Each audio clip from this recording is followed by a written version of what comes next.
If this episode was a Joel in one for Abby, then it was probably a double bogey for Pedro Pascal's Joel Miller. Welcome back, guys, to Fog Entertainment here to review Season 2, Episode 2 of the PGA Tour Golf, aka The Last of Us. This episode is called Through the Valley, and the golf club in the end went right through the back of Joel's neck. And despite knowing it was coming, it didn't really make it much easier for me. Here, there's a lot of people out there that might not have actually known the source material, and I think that would have came as a bigger shock to them. I guess it's like with House of the Dragon and Game of Thrones. I don't really have a clue how that's going to go on, even though there's a lot of books about that.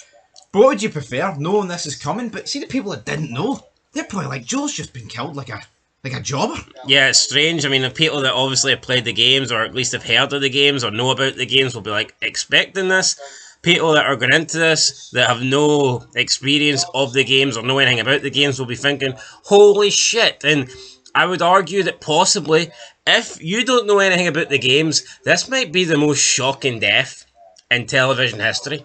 Main character. It very well could be the most shocking main character death in television history.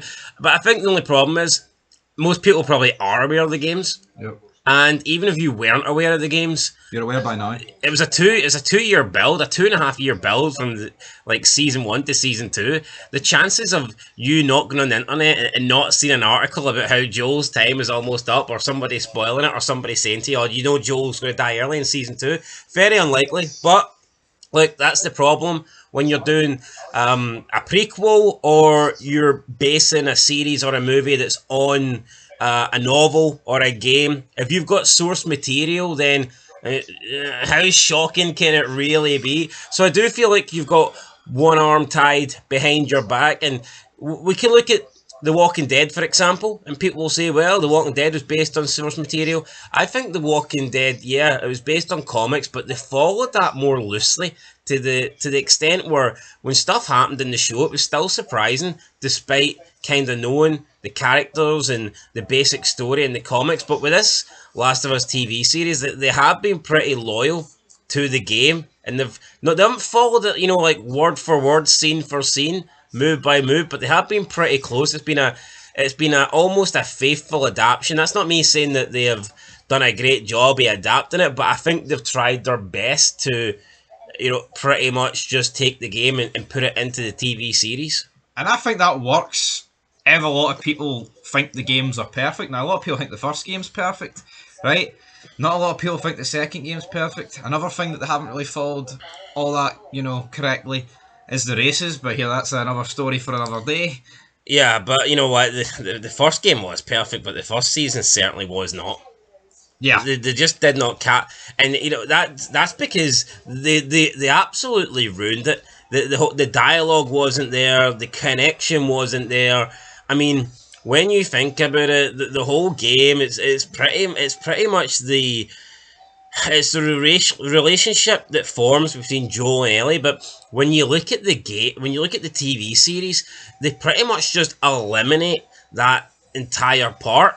Honestly, when I look at the series, season 1, the only episode where you feel like Joel and Ellie are bonding is probably episode 4. That was like the only episode where they got the screen time to like go through the pun book joke and bond a little bit. Every other episode, it was either focusing more on other characters who were going to meet their demise, or it was like a solo episode, or just a throwaway filler episode. So episode 1, which obviously focuses more on the outbreak, and we will get into this review in a minute, but I just want to quickly go over this. Episode 1, outbreak, Joel just meets Ellie. Episode 2, you know, you've got Tess in there, and she dies, so you're not really forming a connection yet between the two, because that episode is more focusing on Tess and her death. Episode 3, they just completely take out one of the best parts of the game, and they have a full episode dedicated to some guy being gay and getting head. You know, it is what it is. Episode 4, that was probably the episode that they focused on more tech, but I mean, it wasn't the greatest episode. It was a bit bland, and we got that new leader that was introduced who was absolutely horrible. Forget her name, forgettable character. Episode 5, I think, focused more on Sam and Henry, and obviously just because there's more characters in there, you don't really get the bond between Ellie Joel growing. Episode 6 focused more on Tommy and Tommy's place. Episode 7 was the DLC that Joel wasn't even in, focused on again 2 more gay characters. Episode 8 was basically an Ellie episode on her own, where Joel's recovering. And then episode 9, I mean, it's pretty much, they give you them at the very beginning for like 5 minutes, but then the rest of us, like Ellie, pretty much knocked out, and Joe has to like fight his way through the Fireflies. So, see, when you look at the people are like, oh, you know, they fit everything in from the game. No, they didn't. They left out so much dialogue between the 2 characters that you like. See, when you get to the end of season 1, if you look at the end of season 1, the series, and then you look at the end of the game, the connection that both characters have. I mean, they almost feel like strangers in the series compared to the game. Just wanted to go on that rant there. I agree, and I think the start of season 2 almost heightens that, because I know there's a bit of a beef between them, but there's like, where's the scenes in season 2 between them? None in this episode till it's too late. I mean, Joel's done at that point, and in episode 1, there's barely any interaction worthwhile. I think you're right. I think the relationship, it's like, for the relationship to be strained in this season, I think you need it to build a proper one in season 1 for you to care. And they just didn't do. They didn't do a good enough job of that, in my opinion. But let's get into this episode then. Through the Valley. So we get Jesse. He's going on a run patrol. He wakes up early. 7:30. Say it's 7:30. She thinks it's 8. He's like, nah, I like to go early. She doesn't want to go with Jesse though. Jesse's saying, oh, I seen what happened last night. And she went, oh yeah, no, Dina kissed me. But he wasn't talking about that. He was talking about the fight that she got into with Joel and Seth. And then he's like, you know what, I'm only kidding you on, but that was a dirty thing that he did. He was joking, but at the same time, I mean, probably has got a little bit of truth to that there. I mean, Dina was his ex, and Ellie's jumped in, made the move. Jesse keeps talking about her situation with Joel. Ellie kind of snaps and goes, look, Joel's Joel, I'm me. Get over it. Stop talking about it. Stop thinking about it. Nothing's going to change. Then they go into this like town meeting. We've got Tommy giving a little speech. Maria then forces Ellie to listen to Seth, who was last night going on the rant about the 2 lesbians and how it wasn't right at a family event. I mean, it looked like he was going to apologise, but in the end it turned out to be like a half-ass apology, I thought. He's like, I don't even think he said sorry. I think he just said, you know, I said something I shouldn't have said. Here's some steak sandwiches. Like, yeah. Yeah, move it the road. And she's like, oh, well, you said something that you've never thought of before. Big fucking whoop, man. I know, big whoop. Jesse was like, I'll take the steak sandwiches, though. He was alright with that. I think Jesse's probably been my favourite character so far in season 2. Probably, but also, say Ellie was a man, would he have been alright with them kissing Dina then? Would he have treated it as the fucking joke? And he also said you look like shit when she opened the door. She looks like shit every day of the week. Doesn't matter if she's just awake or about to go to bed, or 6 hours up or 6 hours from bed. Yeah, we then see Abby and her crew. They're out, they're looking at Jacksonville. They realise now that Jacksonville is a pretty big place, and that, or the Jackson community, and it's like, holy shit, you know, they're armed, they've got guards, they've got dogs. How can us 5 people, how can we possibly get in here and take down Joel? We're going to need a lot of luck this episode. You know, this guy that we don't even know what he looks like. We couldn't even pick him out if we seen him. But don't worry, they don't have to find Joel, because it turns out Joel is going to find them. So we have Ellie and Jesse. They go out on their patrol. They come across this, I guess, secret cabin place where there was a shitload of weed. And it turns out Eugene had this place, and he's sworn Jesse to secrecy. It turns out he was in Vietnam, and this is the guy that Joel killed. But Jesse says that, poor bastard, Joel had to put him down, survived the war, just to get, you know, put down out here. So which would suggest to me that maybe the guy got bit, and he was going to turn, and Joel put him out of his misery. But when we seen Joel do the therapy in episode 1, she made it sound more like, oh no, you murdered my husband. Maybe she wasn't aware he was bit. I don't know, but I mean, you'd think that would be public knowledge at this stage. But how old's this guy? Like, if he was in fucking Vietnam, must have been pretty old. I think the timeline's what, 2028, something like that. Eugene must have been pretty old. Anyway, we find out he had this place. We then see Dina and Joe. They're out on patrol. There's like a blizzard coming in, so it's recommended that everybody gets back Tommy's trying to pull all the patrols back, but they can't get through to Dina, nor can they get through to Joel. So it looks like they're stuck out there. Pretty sure in the game it was Joel and Tommy that were out in the patrol, but they have Tommy back at Jackson for this because we get the infected. The infected start chasing. They start chasing Abby, who like fell down this mountain. She has to run for help. She gets caught in between a steel fence. The walkers are coming in. Not the walkers, the infected. Sorry, watching too much Walking Dead there. The infected are trying to break through the fence, the steel gate. They're trying to get to her. She manages to get pulled out to safety by Joel, who then shoots the infected on top of her, and he's like, "Come with me." So Joel has just saved her life, but little does he know that she is going to take his life pretty damn soon. Back in Jackson, Tommy's preparing everybody for this assault, and we get it. Just this big, big group, massive horde, come running. They try and hold them off with like oil and shooting them and lighting them up, but then this big crazy infected fucker just comes in and bashes through the gates. Tommy then runs down into the middle of the streets, gets his flamethrower. A couple of his guys decide, fuck this, so I'm leaving. I'm not fighting here. I'm bailing. This other guy gets taken down, and we then see Tommy basically in a one-man stand fighting against the infected. He then notices that the big infected is looking at his wife, so he tries to draw its attention, and this was probably the only criticism I've got of the episode. We seen Tommy try to distract the larger infected, and it's almost like he was walking through he was walking through the streets and walking through the middle of the town, while other normal infected was like running past him, and it was like, surely if this is realistic, he'd have been dead at this point. Yeah, or at least he'd be shooting ones that are like about to get on him. Yeah, it's almost like he completely just ignored that the other infected were there, so he could focus on the large infected, and the other infected, just for whatever reason, had nothing to do with Tommy. Now, like, maybe they were trying to make it look like the other infected were focusing on other people, other civilians, but to me it was just a bad look. It looked like a flaw. And also I can't sit here and not mention it, because I thought this did look bad. No, I agree. You know, if, for example, this happened in The Walking Dead, we'd be all over it. We'd be bashing the fuck out of it. So I got it. And also, like, why is that big thing focusing on his wife? I don't know. Should be focusing on fucking him.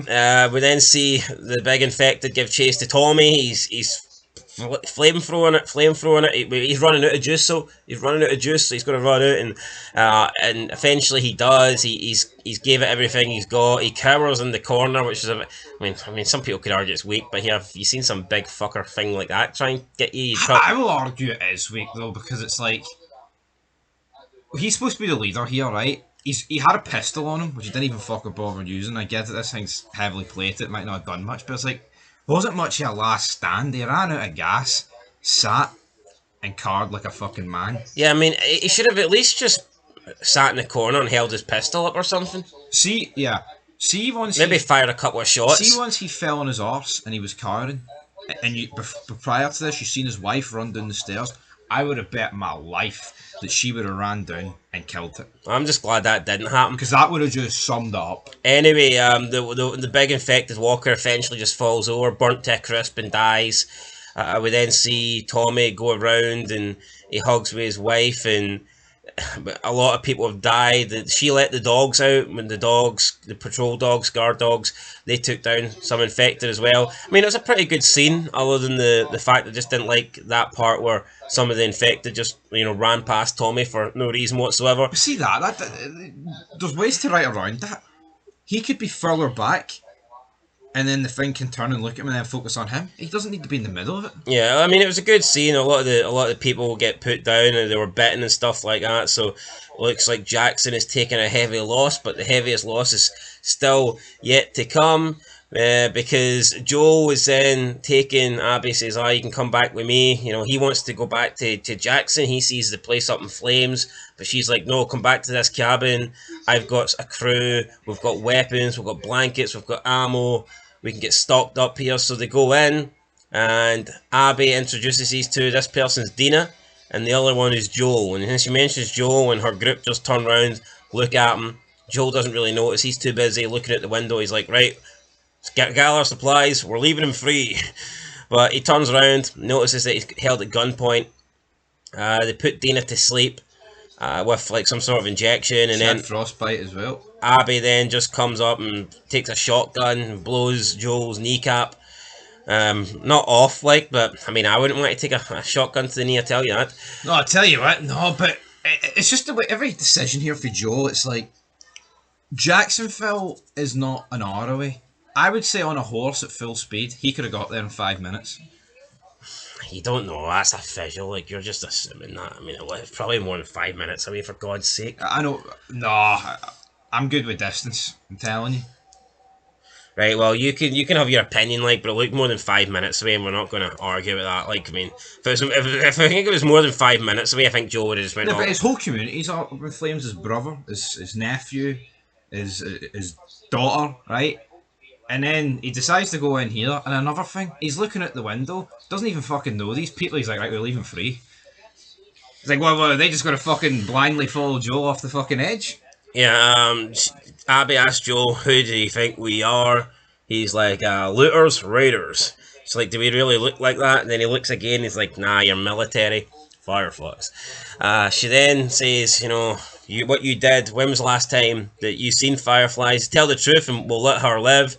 Abby's group are like, what do you mean we'll let her live? We're only killing Joe. She tells him to shut up. Looks like she's willing to kill anybody at this point. Joe then tells the truth. Yep, last time I seen them was in Salt Lake City, Utah. Obviously, yeah, you did see them back then. You killed 18 of them and you killed one doctor. That doctor was my father.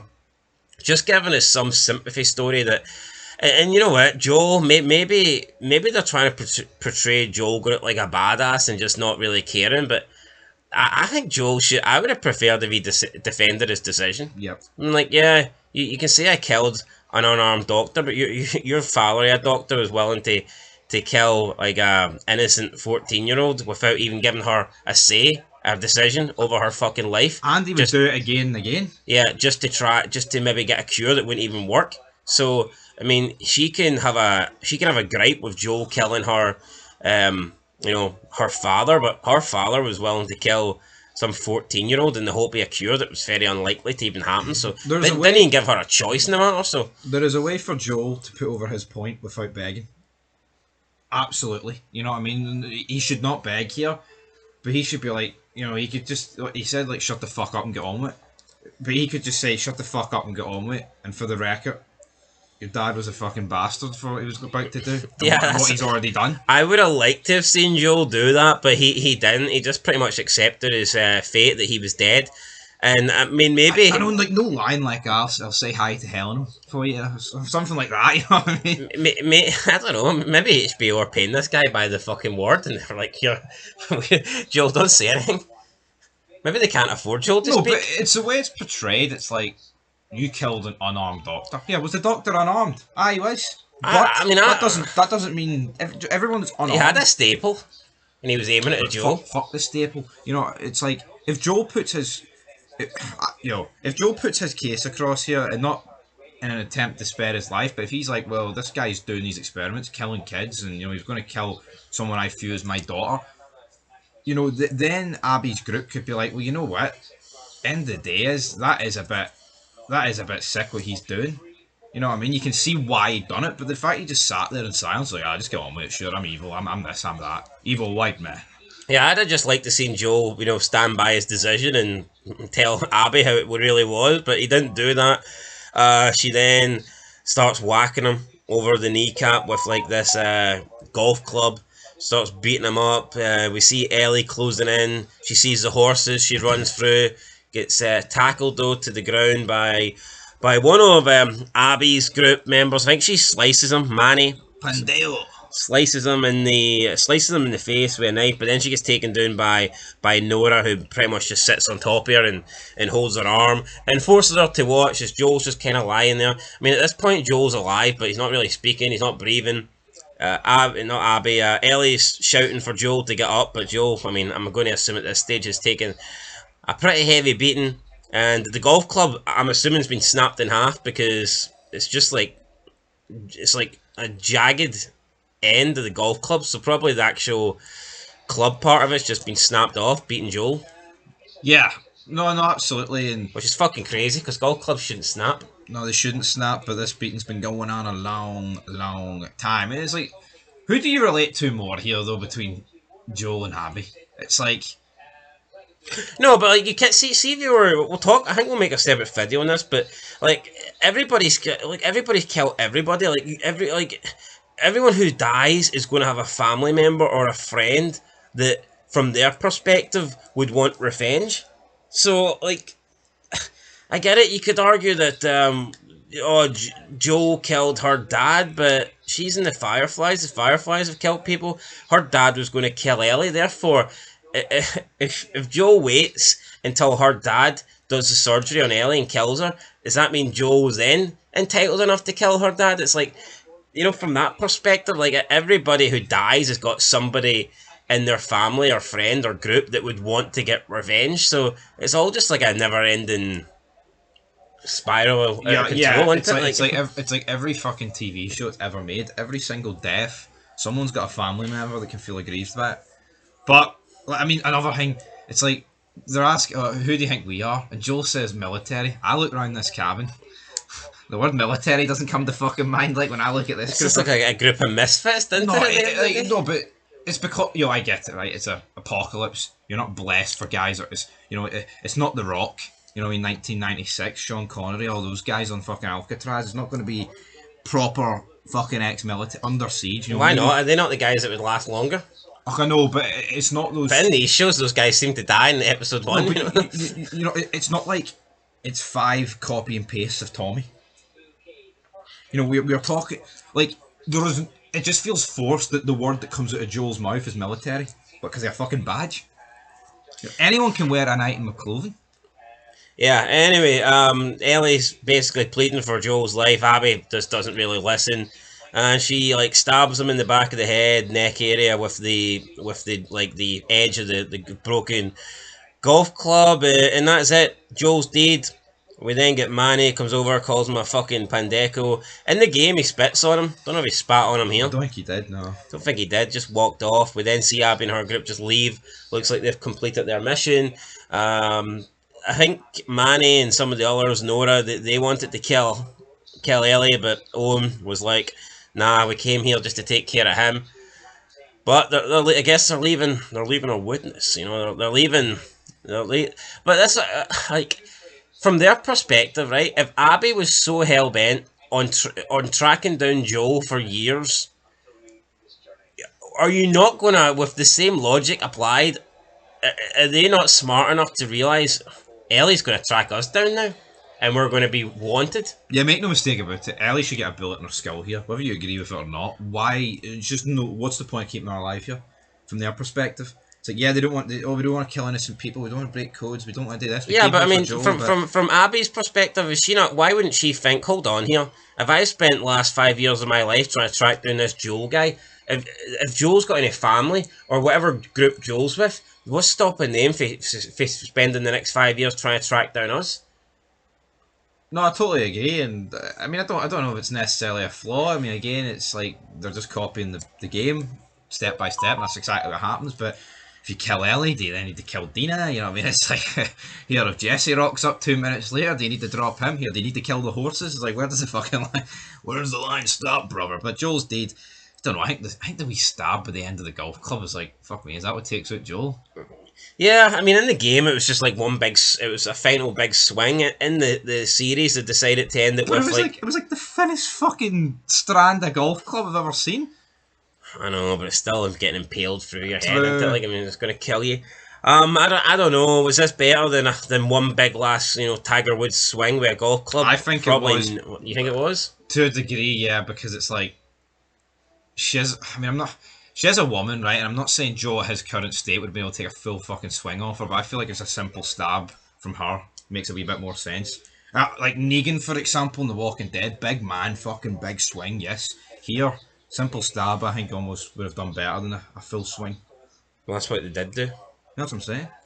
Well, I disagree. I don't think it really matters who's swinging it, man. At the end of the day, if you're fucked and someone swings a golf club at you, it's going to kill you either way, isn't it? No exceptions. Unless they're like some sort of anorexic person, like, you know, that's got zero muscle and. But she's military, so it's No, alright. she's military. Anyway, they leave. Ellie crawls over to see if Joel's okay, but at this point, Joel's definitely not okay. Joel is dead.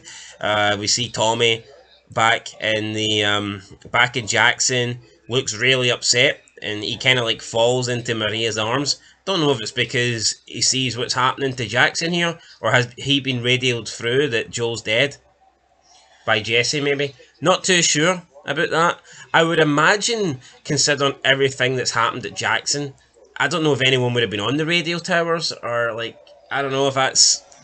Why do you think he was so upset? Do you think it's just because he's seen the city fall, the place fall? I think the snowstorm kind of did come to an end, so maybe it's a mixture of both. Anyway, we then see Jesse, Ellie, and Dina. They're riding back to Jackson, and they've got the body of Joel wrapped up, getting dragged by a horse. A bit. I mean, surely one of them could have just fucking walked. No one put. I know you could say Joel's dead, like, but could you I not? had two horses. You could have put them on the back of one of the horses, like. No. Yeah, that's what I'm thinking. Like, I get it. Dina was a bit injured, frostbite, so maybe Jesse can ride with Joel, or what's left of Joel, the body bag. You know, I don't know. I thought it was a bit demeaning. Joel just being dragged. Yeah. Anyway, that was the end of the episode. I've no complaints other than the whole the Tommy scene where the infected was running past. Didn't think that was. I don't know. That scene just kind of ruined it a little bit for me. But I mean, it's a minuscule detail, I guess. But maybe I need to rewatch it. Maybe it's weird though, because it gives you this like sense that Tommy's invincible, but then like the guy who should be invincible fucking drops like 2 minutes later. Yeah, I don't know. Maybe I need to re-see it. Maybe it was just at the moment. I get it followed the game. I think the only thing for me, it's like these 5 people rock up at the beginning of this episode, don't have a fucking sniff of a plan, and just everything falls into place for them. Perfectly, like to a T. Could not have asked for it to happen better. And Joel just comes in with his guard. He comes into the cabin with his guard down. You know what I mean? Fucking too busy looking at the window. I mean, yeah, Dina's getting battered behind, and Joel's like looking at the fucking window. What's happening? He's a guy that deals with radios, and these are all military. He's like, fuck it, leave it free. Yeah, leave it free. Anyway, I'll give it a. I'll get rating time. It was good. I'll get an 8. I'll get an 8. I'll give it an 8. Maybe I don't know, an 8, maybe 9. I'll give it an 8. Yeah, I thought it was alright. Yeah, I can't complain with it. One of the best episodes of the series. As much as I don't want Joel to die, it's like it's almost just a better visual seeing someone that's not built like Brock Lesnar kill him. Yeah. So I'll get an 8 as well. 8 out of 10, guys. I mean, it was a good episode. One of the best, I think, for sure. But I wouldn't be surprised if it just goes off a cliff after this. Probably the best episodes, I think, since episode 2, season 1. Yep. So maybe it's the episode 2s then. Although, I mean, the one episode 5 was pretty good as well. I mean, yeah, look, I think this is definitely... This is in the top 5. We've only had 11 episodes, but this one's definitely in the top 5. This is very unique, right? Name me a TV show where the main character, like the fucking, like no two ways about it, like the main character gets killed like this. Yeah. It's uncharted waters. Like, what's Tommy going to do?